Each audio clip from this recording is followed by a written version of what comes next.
Oke, kita baca bersama-sama dulu ya. Surat Az-Zalzalah. Bismillahirrahmanirrahim. Idza zulzilatil ardu zilzalaha wa akhrajatil ardu athqalaha wa qolal insanu malaha yauma idzin tuhadditsu akhbaraha bi anna rabbaka auhalaha yauma idzi yasdurun nasu ashtatan liyurau a'malahum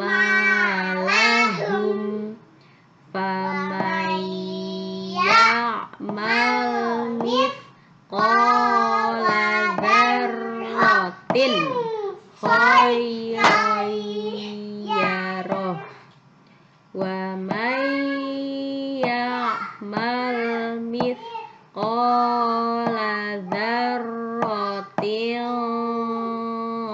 syarran yarah. Oke, itu tadi adalah surat Az-Zalzalah. Terdiri dari 8 ayat. Surat Az-Zalzalah terdiri dari 8 ayat. Kira-kira surat Az-Zalzalah itu bercerita tentang apa? Nih, di sini ada gambar apa ini?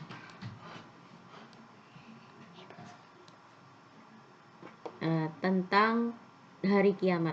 Betul sekali. Di sini ada gambar gempa bumi yang sangat dahsyat. Ya. Ada gunung meletus, ada gempa bumi. Nah, ini ya. Surat Az-Zalzalah bercerita tentang peristiwa hari kiamat. Sekarang kita baca dulu artinya biar kita tahu ya apa maksud atau apa isi kandungan dari surat Az-Zalzalah.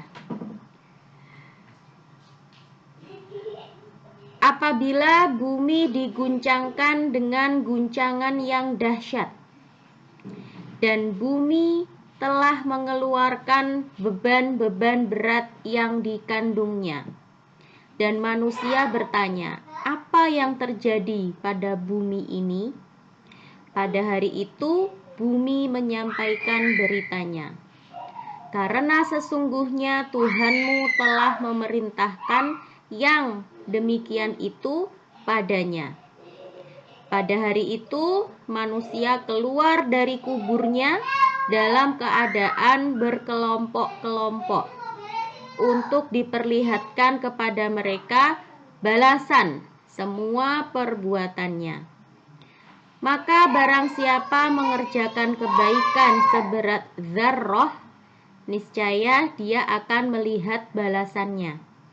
Dan barang siapa mengerjakan kejahatan seberat dzarrah, niscaya dia akan melihat balasannya. Ini ya. Jadi itu tadi adalah arti terjemahan dari surat Az-Zalzalah. Sekarang kita akan membaca ya, mengetahui isi kandungan, memahami kandungan surat Az-Zalzalah. Surat Az-Zalzalah adalah surat yang ke-99. Di dalam Al-Quran adalah urutan yang ke-99. Terdiri dari 8 ayat. Nah, berbeda dengan surat-surat yang lain di dalam juz 30. Kan Ustazah pernah bilang ya, Biasanya kalau surat-surat pendek itu adalah surat Makkiyah, diturunkan di Mekah. Tapi surat Az-Zalzalah ini beda. Surat Az-Zalzalah ini termasuk surat Madaniyah. Ya, berarti surat yang turun setelah peristiwa Nabi hijrah ke Madinah. Kalau surat Makkiyah itu adalah surat yang diturunkan sebelum Nabi Muhammad hijrah. Ya, berarti posisinya Nabi Muhammad itu masih tinggal di Mekah sebelum hijrah ke Madinah. Tapi kalau surat Madaniyah berarti itu surat yang diturunkan setelah Nabi Muhammad hijrah ke Madinah. Ya, berbeda ya, meskipun ini surat pendek, tapi surat Az-Zalzalah adalah termasuk golongan surat Madaniyah. Az-Zalzalah artinya goncangan, ya. Zilzal itu bahasa Arabnya adalah gempa bumi. Gempa bumi itu bahasa Arabnya apa? Zilzal. Nah, makanya Az-Zalzalah artinya goncangan. Di Jepang masih sering ada gempa nggak? Masih sering. Dalam sebulan ini kira-kira sudah pernah gempa belum? Sering. Tapi biasa aja atau gimana? Biasa aja, udah nggak keluar rumah kalau ada gempa. Oh, ya itu ya. Nah, zilzal. Ya, bahasa Arabnya apa? Zilzal. Bahasa Inggrisnya apa? Gempa bumi bahasa Inggrisnya apa? Earthquake. Kalau bahasa Jepangnya apa? Jizin. Pakai S apa pakai Z?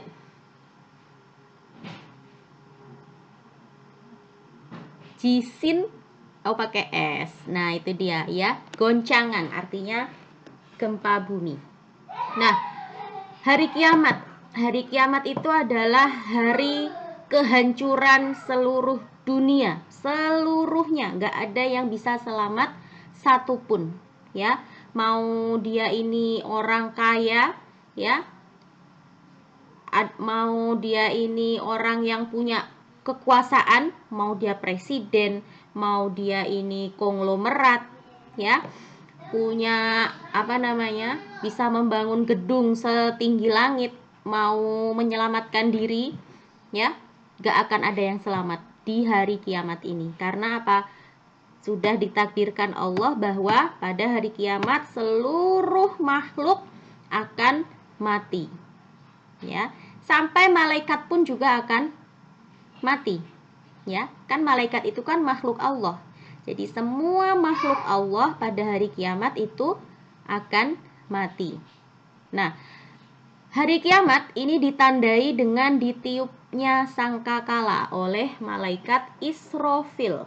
Ingat ya, malaikat yang tugasnya meniup sangkakala adalah malaikat Israfil. Pada hari itu air laut meluap, ya, terjadi tsunami yang sangat dahsyat. Gunung-gunung meletus, ya, terjadi apa? Gunung meletus dan mengeluarkan lahar yang sangat panas. Bumi berguncang karena gempa yang dahsyat. Ya, terjadi gempa bumi yang sangat dahsyat. Ya. Kemudian planet-planet bertabrakan. Nah, bayangkan ya, bumi tabrakan sama planet Mars, tabrakan sama bulan, tabrakan sama Jupiter. Semua benda-benda langit ini saling bertabrakan. Bayangkan itu betapa hancurnya pada waktu itu, ya. Nggak usah dibayangin, ya. Jangan sampai dibayangkan. Jangan sampai kita mengalami peristiwa ini, ya. Karena apa? Karena hari kiamat itu tidak akan terjadi selama masih ada orang yang sholat. Jadi kalau masih ada orang yang sholat, hari kiamat tidak akan terjadi, ya. Jadi nanti ketika hari kiamat itu tiba, itu sudah nggak ada lagi orang yang sholat.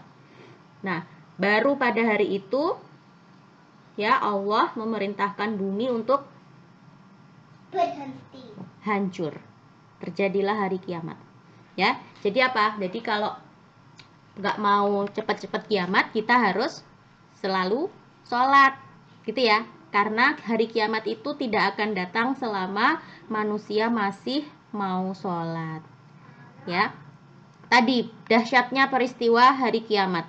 Gunung meletus, air laut meluap, terjadi tsunami yang sangat hebat, ya, gempa bumi yang sangat dahsyat, benda-benda langit semuanya bertabrakan, dan manusia berterbangan seperti kapas yang ditiup angin. Saking dahsyatnya peristiwa hari kiamat.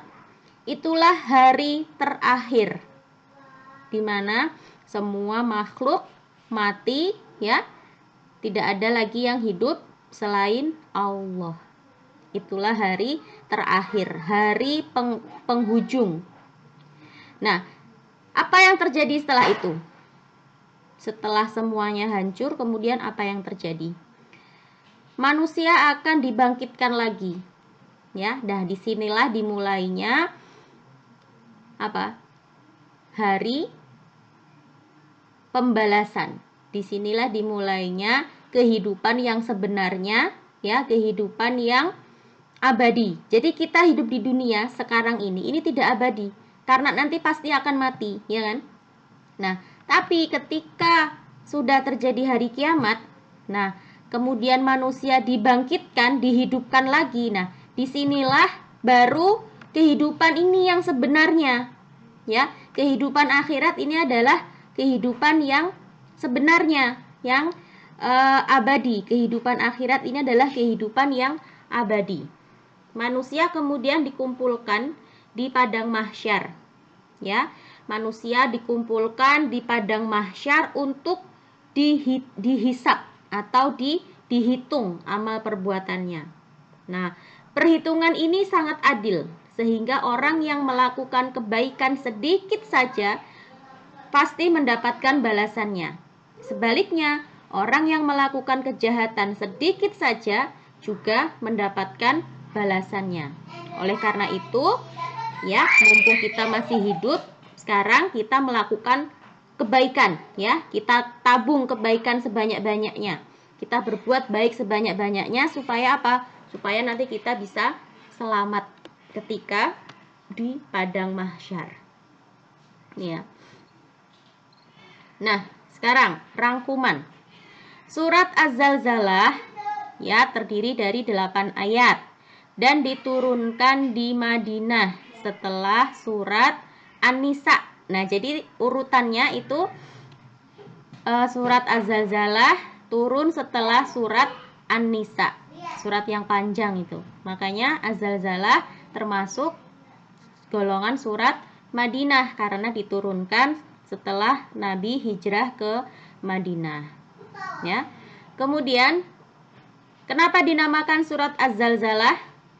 Dinamakan surat Az-Zalzalah karena diambil dari ayat yang pertama, zilzal, idza zulzilatil ardu zilzalaha. Diambil dari ayat pertama ini, ya, zilzal, yang artinya guncangan. Dinamakan surat Az-Zalzalah karena diambil dari ayat yang pertama, zilzal, yang artinya guncangan. Kemudian surat Az-Zalzalah ini adalah urutan surat yang ke-99 di dalam Al-Quran. Masih ingat berapa jumlah surat di dalam Al-Quran? Berapa jumlahnya? 114, ya. Jadi jumlahnya surat di dalam Al-Quran itu ada 114 surat. Dan surat Az-Zalzalah adalah surat yang ke-99. Surat Az-Zalzalah ini bercerita tentang apa? Hari kiamat, ya. Pada hari kiamat manusia akan dibangkitkan dari kubur dan dikumpulkan di padang mahsyar untuk diperlihatkan balasan atas perbuatan mereka ketika di dunia. Barang siapa yang melakukan kebaikan sekecil apapun, ya, bahkan seberat biji sawi. Pernah lihat nggak biji sawi? Sawi itu punya biji. Nah, bijinya itu sangat kecil sekali. Nah, seperti itu. Jika manusia berbuat kebaikan sekecil apapun, itu pasti akan mendapatkan balasannya. Nah, sebaliknya, kalau manusia berbuat kejahatan sekecil apapun, itu juga pasti akan mendapatkan balasannya. Gitu ya. Nah, itu tadi adalah isi kandungan dari surat Az-Zalzalah. Ya, hikmahnya apa? Barang siapa yang menanam kebaikan di dunia, pasti besok di akhirat akan memetiknya. Jadi kalau sekarang di dunia, ya, kita disuruh capek-capek berbuat baik, itu nanti kita panennya di akhirat, ya. Kira-kira sholat itu capek nggak? Capek, ya. Disuruh belajar setiap hari capek nggak? Capek. Suruh ngaji setiap hari, ya, padahal baru pulang sekolah, ngantuk, capek, pengennya tidur, tapi sama Umi disuruh ngaji. Kira-kira capek nggak? Capek, ya. Capek, ngaji itu capek, sholat itu capek, puasa apalagi, udah capek, lapar, tetap harus sekolah, ya. Lihat teman-temannya pada makan, kita nggak boleh makan karena lagi puasa, ya. Nah, jadi di dunia ini memang tempatnya untuk capek. Tapi apa? Tapi nanti balasannya di akhirat kita memanen apa yang kita tanam sekarang. Sekarang kita bercapek-capek dulu. Sekarang kita bersusah-susah dahulu di dunia. Nanti di akhirat kita tinggal santai-santai di surga. Ya, nggak usah capek-capek sholat lagi nanti di surga. Ya, karena kita sudah apa? Sudah memanen kebaikan. Ya, di surga mau apa? Tinggal minta. Semua dikasih sama Allah. Mau jalan-jalan terus setiap hari, boleh. Mau makan coklat terus setiap hari, boleh. Mau nonton TV terus setiap hari, nggak ada yang larang, ya. Mau mainan terus setiap hari, nggak akan terasa capek nanti di surga. Nah, oleh karena itu apa? Sekarang di dunia ini tempatnya capek-capek dulu. Nanti istirahatnya ketika di surga. Gitu ya. Paham ya sampai sini ya. Oke. Cukup dulu pelajaran kita untuk hari ini. Insya Allah besok kita lanjutkan lagi ya.